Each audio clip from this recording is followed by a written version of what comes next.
Doctor Nagaraj S Angadi, Atreya Ayurvedalaya, Durgigudi, Shivamogga. Natural healing expert and varicose and spine expert.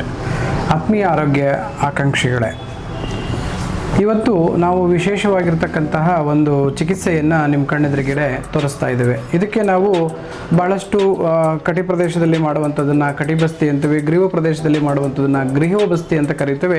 ಹೀಗೆ ಇಡೀ ಸ್ಪೈನಿನ ಉದ್ದಗಲಕ್ಕೂ ಮಾಡುವಂಥ ಚಿಕಿತ್ಸೆಯನ್ನು ಪೃಷ್ಠಬಸ್ತಿ ಅಂತ ಹೇಳಿ ಕರಿತೇವೆ.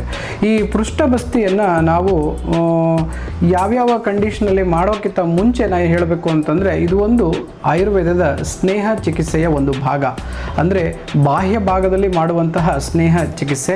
ಇದನ್ನು ಯೂಶ್ವಲಿ ಆಯುರ್ವೇದದಲ್ಲಿ ಉತ್ತಮವಾದ ಪರಿಣಾಮಕಾರಿ ಚಿಕಿತ್ಸೆ ಅಂಥೇಳಿ ಈ ಡಿಸ್ಕ್ ಇರ್ಬೋದು, ಅಥವಾ ಥೊರಾಸಿಕ್ ಡಿಸ್ಕ್ ಇರ್ಬೋದು, ಅಥವಾ ಸರ್ವೈಕಲ್ ಡಿಸ್ಕ್ ಇರ್ಬೋದು, ಲಂಬಾರ್ ಇರ್ಬೋದು, ಅಥವಾ ಸ್ಯಾಕ್ರಲ್, ಈ ಎಲ್ಲ ಭಾಗಕ್ಕೂ ಕೂಡ ಮತ್ತು ವಿಶೇಷವಾಗಿರ್ತಕ್ಕಂತಹ ಒಂದು ಪರಿಣಾಮಕಾರಿ ಚಿಕಿತ್ಸೆ ಅಂತ ಹೇಳಿ ನಾವು ಪರಿಗಣಿಸ್ತೇವೆ. ಅದೇ ರೀತಿಯಾಗಿ ಅದಕ್ಕೆ ನಾವು ಮಾನ್ಯತೆಯನ್ನು ನೀಡಿ ಎಲ್ಲ ಆಲ್ಮೋಸ್ಟ್ ಕಟಿಗ್ರಹ ವಾತದೋಷ ಪ್ರಧಾನವಿರುವಂತಹ ಸಮಸ್ಯೆಗಳಿಗೆ ಈ ಚಿಕಿತ್ಸೆಯನ್ನು ಮಾಡ್ತೇವೆ. ಹಾಗೆ ಬೇರೆ ಬೇರೆ ಕಂಡೀಷನನ್ನು ನಾನು ಹೇಳ್ತೇನೆ. ಅದಕ್ಕಿಂತ ಮುಂಚೆ ಈ ಪೃಷ್ಠಬಸ್ತಿಯನ್ನು ನಾವು ಯಾಕೆ ಮಾಡಬೇಕು, ಪೃಷ್ಠಬಸ್ತಿಗೆ ಬಳಸುವ ಔಷಧಿಗಳೇನು, ಪೃಷ್ಠಬಸ್ತಿಯಲ್ಲಿ ಯಾವ್ಯಾವ ಥರದ ಲಾಭವನ್ನು ನಾವು ಆರೋಗ್ಯಾಕಾಂಕ್ಷಿಗಳಿಗೆ ನೀಡ್ಬೋದು, ಮೊದಲನೇದಾಗಿ ಈ ಲಾಭಗಳನ್ನು ನಾವು ಯಾವ ರೀತಿ ಕೊಡ್ಬೋದು ಅನ್ನೋದಾದರೆ, ಭಾಳಷ್ಟು ಜನ ಡಿಸ್ಕೋಜೆನಿಕ್ ಪೇನ್ ಅಂತ ಬರ್ತಾರೆ, ಅಂದರೆ ಡಿಸ್ಕ್ ಡಿಸಿಕೇಷನ್, ಡಿಹೈಡ್ರೇಟೆಡ್ ಡಿಸ್ಕ್. ಇಂಥ ಡಿಹೈಡ್ರೇಟೆಡ್ ಡಿಸ್ಕ್ಗಳು ಸಾಮಾನ್ಯವಾಗಿ ಆ ಡಿಸ್ಕ್ಗಳ ಒಂದು ಏನು ಅಂತಂದರೆ ಸಾಫ್ಟ್ನೆಸ್ಸನ್ನಾಗಲಿ ಅಥವಾ ಶಾಕ್ ಅಬ್ಸಾರ್ಬರ್ ಥರ ಅಂತ ಕೆಲಸ ಮಾಡುವಂತಹ ವಿಧಾನವನ್ನು ಕಳ್ಕೊಂಡಿರುತ್ತೆ. ಈಗ ಮತ್ತೆ ಆ ಗುಣಗಳನ್ನು ನೀಡೋದಕ್ಕೋಸ್ಕರ ಈ ಸ್ನೇಹನವನ್ನು ನಾವು ಮಾಡ್ತೇವೆ. ಆ ಸ್ನೇಹನ ಮಾಡೋದ್ರಿಂದ ಏನು ನಮಗೆ ಮೊಣಕಾಲು ನೋವು ಬಂದಾಗ ಕಟಕಟ ಅನ್ನೋ ಸೌಂಡ್ ಬರೋದು, ಮೊಣಕಾಲಲ್ಲಿ ತೀವ್ರ ನೋವು ಬರುವಂಥದ್ದು, ಸೊ ಈ ತರಹದ ನೋವುಗಳು ಅವ್ರಿಗೆ ಕಡಿಮೆ ಆಗುತ್ತೆ. ಅದೇ ರೀತಿಯ ಸಂಧಿ ಈ ಜಾಗದಲ್ಲೂ ಇರೋದರಿಂದ ಅದು ಸಂಧಿವಾತ ಅಂತಲೂ ನಾವು ಅದಕ್ಕೆ ಚಿಕಿತ್ಸೆಯನ್ನು ಮಾಡೋದುಂಟು. ಈ ಸಂಧಿವಾತದಲ್ಲಿ ಹೇಗೆ ನಾವು ಜಾನುಬಸ್ತಿ ಮಾಡ್ತೇವೋ ಇಲ್ಲೂ ಕೂಡ ಹಾಗೆಯೇ ಪೃಷ್ಠಬಸ್ತಿ ಅಂತ ನಾವು ಮಾಡ್ತೇವೆ. ಈ ಪೃಷ್ಠಬಸ್ತಿಯನ್ನು ಮಾಡುವುದು ಭಾಳಷ್ಟು ಈ ಸ್ಟಿಫ್ನೆಸ್ ಇದ್ದಾಗ, ಕಟಿಗ್ರಹ ಅಂತಂದರೆ ಅಲ್ಲಿ ಏನೋ ಒಂದು ವೇದನೆ, ಚುಚ್ಚಿದ ನೋವು, ಅಥವಾ ಒಂದು ಕಟ್ ಮಾಡಿರುವಂಥ ನೋವು, ಅಥವಾ ಬಟ್ಟೆ ಹಿಂಡಿದಾಗ ಬರುವಂತಹ ನೋವು, ಕಡಿಮೆ ಇರೋ ಫ್ಲೆಕ್ಸಿಬಿಲಿಟಿ ಅಂದರೆ ಸ್ಟಿಫ್ನೆಸ್ ಜಾಸ್ತಿ ಇರುವಂತಹ ಕಂಡೀಷನ್ಗಳಲ್ಲಿ ನಾವು ಈ ಚಿಕಿತ್ಸೆಯನ್ನು ಮಾಡ್ತೇವೆ.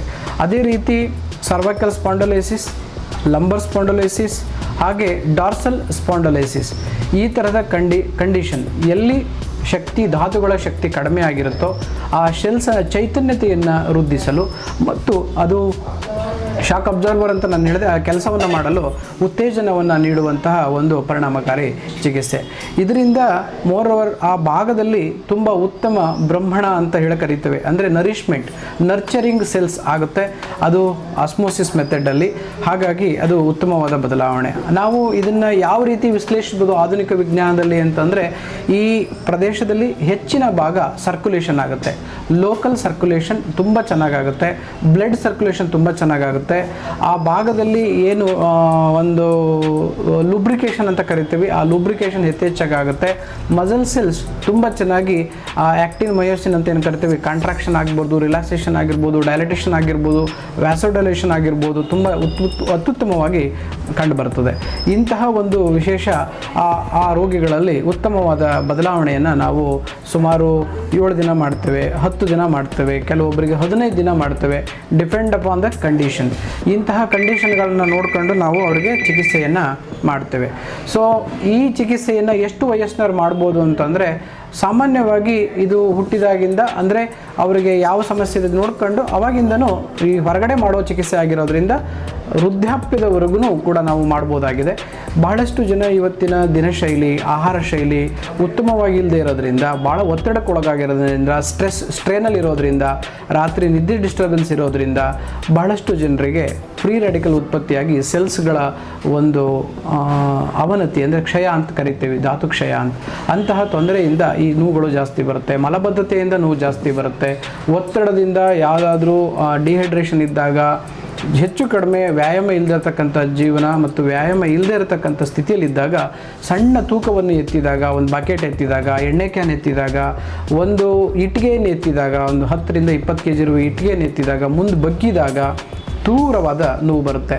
ಕೆಲವೊಬ್ಬರಿಗಂತೂ 10 ಹೆಜ್ಜೆ ಇಡೋಕ್ಕೂ ಆಗೋದಿಲ್ಲ, 10 ಹೆಜ್ಜೆ ನಡೆದು ಕೂತ್ಕೊಂಡ್ರೆ ಮತ್ತೆ ಇಳಕ್ಕಾಗೋದಿಲ್ಲ, ನಡೆಯುವಾಗ ನಿಲ್ಲಬೇಕು ಅನ್ನೋದು, ನಿಂತ ಮೇಲೆ ಕೂರಬೇಕು ಅನ್ನೋದು, ಕೂತ ಮೇಲೆ ಮಲಗಬೇಕು ಅನ್ನೋದು, ಮಲಗಿದ್ರೆ ಸ್ವಲ್ಪ ರಿಲ್ಯಾಕ್ಸೇಷನ್ ಅನ್ನುವಂತಹ ಒಂದು ಪ್ಯಾಟರ್ನ್ ಆಫ್ ಪೇನ್ ಇರುತ್ತೆ. ಆ ಪೇನನ್ನು ಕೂಡ ಈ ಚಿಕಿತ್ಸೆ ಕಡಿಮೆ ಮಾಡಿಕೊಡುತ್ತೆ. ಇದು ಒಟ್ಟಾರೆಯಾಗಿ ವಾತಶಮನ ಮಾಡುವಂತಹ, ಸ್ನಾಯುಗಳಲ್ಲಿ ಚೈತನ್ಯ ಕೊಡುವಂತಹ, ಮಾಂಸಧಾತುಗಳಲ್ಲಿ ಧಾತುವ ಶಕ್ತಿ ವೃದ್ಧಿಸುವಂತಹ ಮತ್ತು ಆ ಭಾಗದಲ್ಲಿ ಲುಬ್ರಿಕೇಷನ್, ವ್ಯಾಸೋಡೈಲೇಷನ್ ಮತ್ತು ಪೇನನ್ನು ಕಡಿಮೆ ಮಾಡುವಂಥ ಅತ್ಯುತ್ತಮಕಾರಿ ಪರಿಣಾಮಕಾರಿ ಚಿಕಿತ್ಸೆ ಅಂತ ನಾವು ಹೇಳ್ತೀವಿ. ನೀವೇನಾದರೂ ಹೇಳ್ತೀರಾ ಮೇಡಮ್? ಪೃಷ್ಠಬಸ್ತಿ ಅಂತ ಹೇಳಿದ್ರೆ ನಾವು ಲೋಕಲ್ ಆಗಿ ಕಟಿಬಸ್ತಿ ಮತ್ತು ಗ್ರೀವಬಸ್ತಿ ಮಾಡೋದಕ್ಕಿಂತ ಪೃಷ್ಠಬಸ್ತಿ ಯಾಕೆ ಇಂಪಾರ್ಟೆಂಟ್ ಅಂತ ಹೇಳಿದ್ರೆ ಅವರಿಗೆ ಲೋಕಲೈಸ್ಡ್ ಆಗಿ ಆ ಪೇಯ್ನನ್ನು ಲೊಕೇಟ್ ಮಾಡೋದು ಕಷ್ಟ ಇರುತ್ತೆ. ಸೊಂಟದಲ್ಲಿದೆಯೋ ಕುತ್ತಿಗೆಯಲ್ಲಿದೆಯೋ, ಕೆಲವೊಬ್ರು ಹೇಳ್ತಾರೆ ಪೂರ್ತಿ ನನಗೆ ನೋವಿದೆ ಅಂತ ಹೇಳಿ, ಮುಂದೆ ಬಗ್ಗಕ್ಕಾಗಲ್ಲ ಅಂತ ಹೇಳ್ತಾರೆ. ಸೊ ಅಂಥ ಕಂಡೀಷನ್ನಲ್ಲಿ ನಾವು ಈ ಪೃಷ್ಠಬಸ್ತಿ ಮಾಡೋದ್ರಿಂದ the whole spine will get nourished ಅಂತ.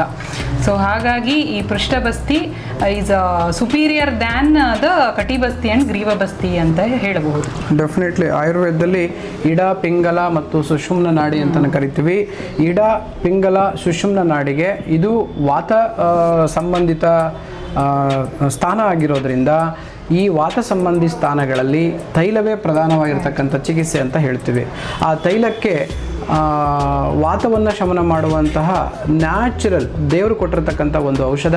ಆ ಔಷಧವನ್ನು ನಾವು ಬಳಸಿದರೆ ಅದು ಖಂಡಿತ ಉತ್ತಮವಾದ ಬದಲಾವಣೆಯನ್ನು ತರುತ್ತೆ. ಇಂಟರ್ವರ್ಟಿಬಲ್ ಡಿಸ್ಕ್ ಪ್ರೊಲಾಪ್ಸ್ ಇರ್ಬೋದು, ಲಂಬಾರ್ ಇರ್ಬೋದು, ಸ್ಪಾಂಡಲೈಸಿಸ್ ಇರ್ಬೋದು, ಡಿಜನರೇಟ್ ಡಿಸ್ಕ್ ಇರ್ಬೋದು, ಯಾವುದೇ ಇದ್ರೂ ಉತ್ತಮವಾದ ಬದಲಾವಣೆಯನ್ನು ನಾವು ಅಲ್ಲಿ ನೀಡ್ಬೋದಾಗಿದೆ. ಸೊ ಇವೆಲ್ಲ ಉತ್ತಮವಾಗಿರತಕ್ಕಂತಹ ಬೆನ್ನು ನೋವಿಗೆ ಚಿಕಿತ್ಸೆಗಳು ಅಂತ ನಾವು ತಿಳಿಸೋಕ್ಕೆ ಹೆಮ್ಮೆ ಪಡ್ತೀವಿ. ಆಯುರ್ವೇದ ವೈದ್ಯರಾಗಿ ಈತ ಚಿಕಿತ್ಸೆ ಮಾಡೋದು ನಮ್ಮೆಲ್ಲರಿಗೂ ಖುಷಿಯನ್ನು ನೀಡುತ್ತೆ. ಏನಂತೀರಾ? ಹೌದು ಸರ್.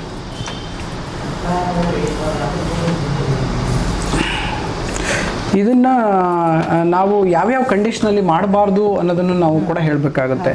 ಜ್ವರ ಕಂಡೀಷನಲ್ಲಿ ಇದ್ದಾಗ ಎಕ್ಯೂಟ್ ಫೀವರ್ ಅಂತ ಕರಿತೀವಿ. ಎಕ್ಯೂಟ್ ಫೀವರ್ ಜ್ವರ ಇದ್ದಾಗ ನಮ್ಮದ್ರಲ್ಲಿ ಹೇಳ್ತಾರೆ ಅಂದರೆ